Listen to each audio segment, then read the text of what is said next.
রাস্তা থেকেই আমরা রাস্তা বের করে নিয়ে আপনাদের পাশে দাঁড়াবো, যাতে আপনাদের কোনো অসুবিধে না হয়। 2 মাস সাফার করলে 20 বছর সাফার করতে হবে না, আর ওই 2 মাসও পুষিয়ে দেবো। এটা মনে রাখবেন, আমার জীবনে কথা মানে কথা।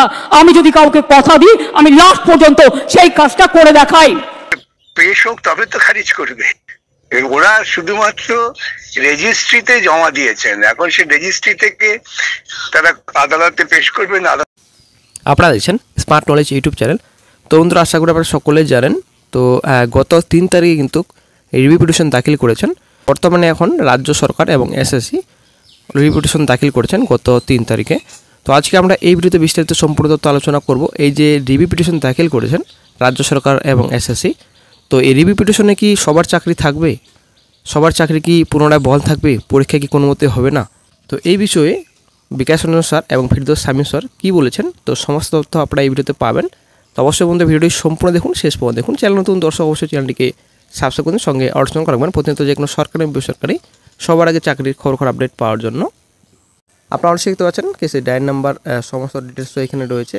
The school central school service commission, এখানে দেওয়া রয়েছে সমস্ত তথ্য, এখানে দেওয়া রয়েছে। তো এখানে চলে আসছি নেক্সটে, এখানে আর্লিয়ার কোর্ট ডিটেলস। তো সিএল নাম্বার 1, তো কোর্ট এখানে সুপ্রিম কোর্ট।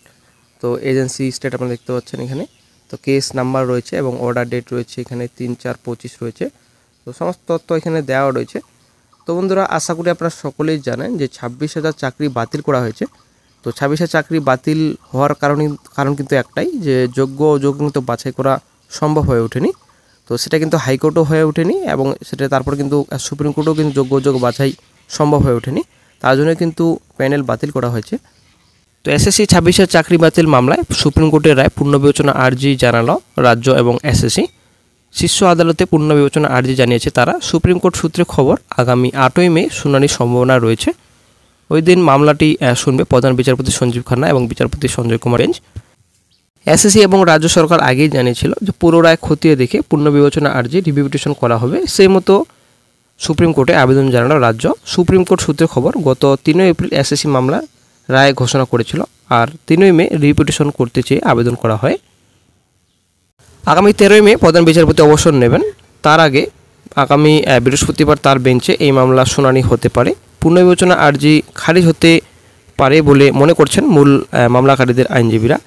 এ প্রসঙ্গে আইনজীবী ফিরদৌস শামীম বললেন, যে কারণে সুপ্রিম কোর্ট পুরো প্যানেল বাতিল করেছে, তাতে এই রায় পুনর্বিবেচনা হওয়ার সম্ভাবনা খুবই কম। পূর্ণ রায় বহাল রাখতে পারে আদালত। এর আগে মধ্যশিক্ষা পর্ষদের আবেদন মেনে নিয়েছিল সুপ্রিম কোর্ট। তারপরেও এখন কেন রায় পুনর্বিবেচনা আর্জি করতে হলো? তাছাড়া বেশিরভাগ মামলা দেখা গিয়েছে তথ্যগত বিভ্রান্তি ভুল থাকলে আদালত নিজের রায় পরিবর্তন করে, এক্ষেত্রে তেমন কিছু নেই।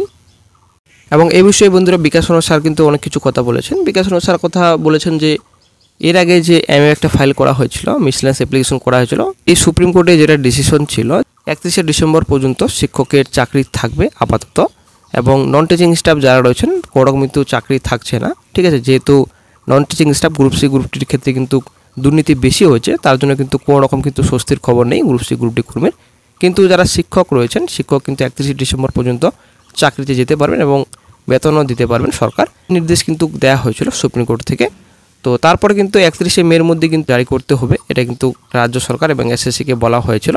31শে মে যে নোটিফিকেশন জারি করেছেন, তো তার হলফনামা দিয়ে জানাতে হবে সুপ্রিম কোর্টকে, সেটা কিন্তু ক্লিয়ার কাট বলেছিলেন সুপ্রিম কোর্টের তরফ থেকে।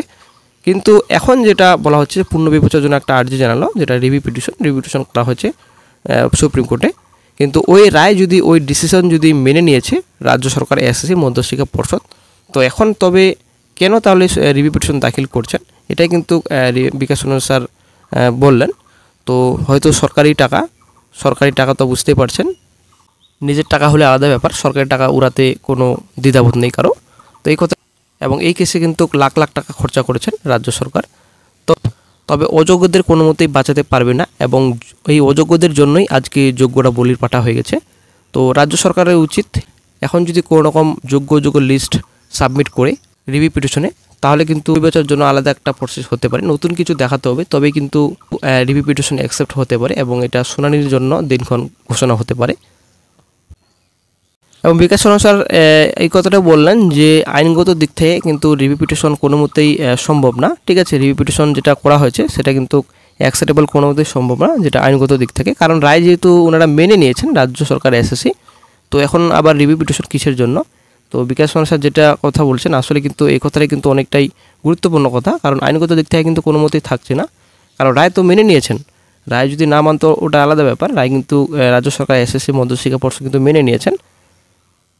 তবে এখন ভবিষ্যতে দেখার বিষয় যে এই যে রিভিউ পিটিশন দাখিল করলো রাজ্য সরকার এবং এসএসসি, তো কতটা অ্যাকসেপ্টেবল হবে, কতটা গ্রাহ্য হবে সুপ্রিম কোর্টে, সেটাই কিন্তু এখন দেখার বিষয়।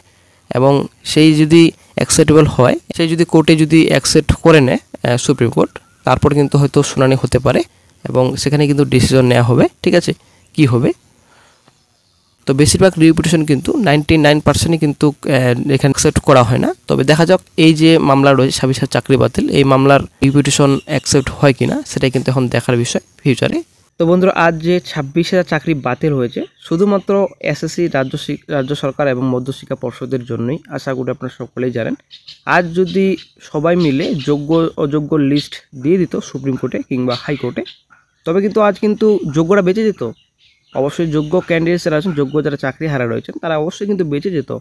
কিন্তু এখানে রাজ্য সরকার এবং এসএসসি এবং মধ্যশিক্ষা পর্ষদ অযোগ্যদের বাঁচাবার জন্যই কিন্তু আজকে এই যোগ্যদের বলির পাঠা হতে হচ্ছে। এটা কিন্তু শিওর, আমরা কিন্তু সকলেই বুঝতে পেরেছি এই ব্যাপারটা, যে যোগ্যদের বাঁচানোর কোনো রকম কিন্তু প্রসেস কিন্তু করছে না, শুধুমাত্র টালবাহানা করছে রাজ্য সরকার এবং সময় শুধু শেষ করছে, যেহেতু 2026-এ ইলেকশন। ঠিক আছে, তো তার আগে যদিও নিয়োগ প্রসেস কমপ্লিট করানোর একটা নির্দেশ দিয়েছেন সুপ্রিম কোর্ট, কিন্তু তবুও কিন্তু রাজ্য সরকার নতুন করে একটা রিভিউ পিটিশন দাখিল করেছেন গত 3 তারিখে। এই যে যোগ্য অযোগ্য লিস্ট কে পাবে, এই রাজ্য সরকারের কাছে আছে, এসএসসি কিংবা মধ্যশিক্ষা পর্ষদের কাছে আছে কি নেই সেটা কিন্তু এখনও ক্লিয়ার নেই। তবে বন্ধুরা, একটা জিনিস ক্লিয়ার, আজকে অযোগ্যদের বাঁচাতে গিয়ে যোগ্যদের কিন্তু বলি পাঠা হতে হলো, সেটা কিন্তু ক্লিয়ার। আজ যদি রাজ্য সরকার অযোগ্যদের লিস্ট দিয়ে দিত এবং যোগ্যদের লিস্ট আলাদা করে দিত, সেপারেট হয়ে যেত। ঠিক আছে, কিন্তু এখানে একটা আবার পয়েন্ট রয়েছে, যদি আজকে অযোগ্যদের লিস্ট দিত এবং যোগ্যদের লিস্ট দিত, তাহলে কিন্তু এখানে ধরা পড়ে যেত। আশা করি আপনারা বুঝতে পেরেছেন কি বলতে চাচ্ছি। এই যে রিভিউ পিটিশন দাখিল করা হলো বর্তমানে, এটা জাস্ট শুধুমাত্র একটা নিজের একটা টালবাহানা। ঠিক আছে, একটা টালবাহানা ছাড়া কোনো কিছু না, যে রিভিউ পিটিশন দাখিল করা হয়েছে এবং সরকারের উপর এবং মধ্যশিক্ষা পর্ষদ এসএসসির উপর যেন কোনো রকম দোষ না থাকে, এটা জাস্ট একটা এমনিতেই রিভিউ পিটিশন করা হয়েছে। কিন্তু বন্ধুরা, এখানে অ্যাকসেপ্ট হয় কি না রিভিউ পিটিশন